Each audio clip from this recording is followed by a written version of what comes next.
that the last thing we can American against another American. We've been successful as Mitt Romney has a message that he believes will help him with military voters. President Obama is responsible for the massive defense cuts that are set to kick in at the end of the year. Now, this is a message that really resonates in a state like Virginia, a crucial swing state with a very big military population. Here's Romney speaking in Virginia Beach earlier this month. So we're talking about $1 trillion in cuts.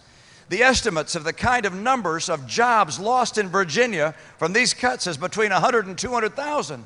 It's unthinkable. It's unthinkable to Virginia, to our employment needs, but it's also unthinkable to the ability and the commitment of America to maintain our liberty with liberty for all. And therefore, if I'm President of the United States, we'll get rid of those sequestration cuts and rebuild America's military might. Now, Romney is talking about the $1.2 trillion in automatic spending cuts that are set to kick in at the end of the year, about $500 billion of which come from the defense budget. Now, these cuts are set to phase in over 9 years. Neither party wants them, but they may get them anyway. The reason for that has to do with a debt deal that was set up in 2011. The parties were engaged in a standoff over raising the debt ceiling. Republicans would only agree to raise that debt ceiling in exchange for a deal to reduce the deficit by an equal amount. Unable to come up with the cuts, lawmakers came up instead with a plan, establish a bipartisan super committee to find $1.2 trillion in additional cuts. And they mandated that if that failed, these automatic, nearly across-the-board cuts would kick in at the end of the year.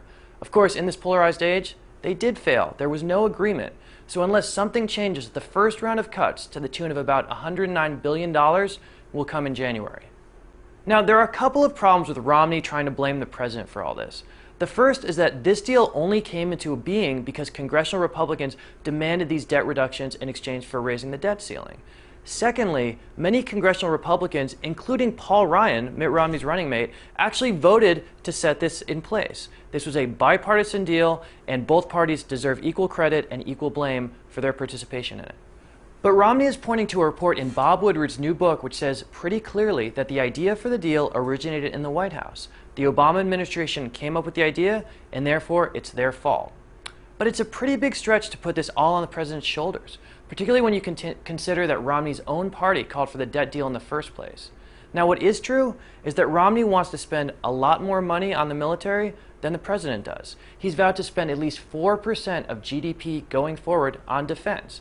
Assuming the economy does not tank in the coming years, that would mean a significant expansion in military spending.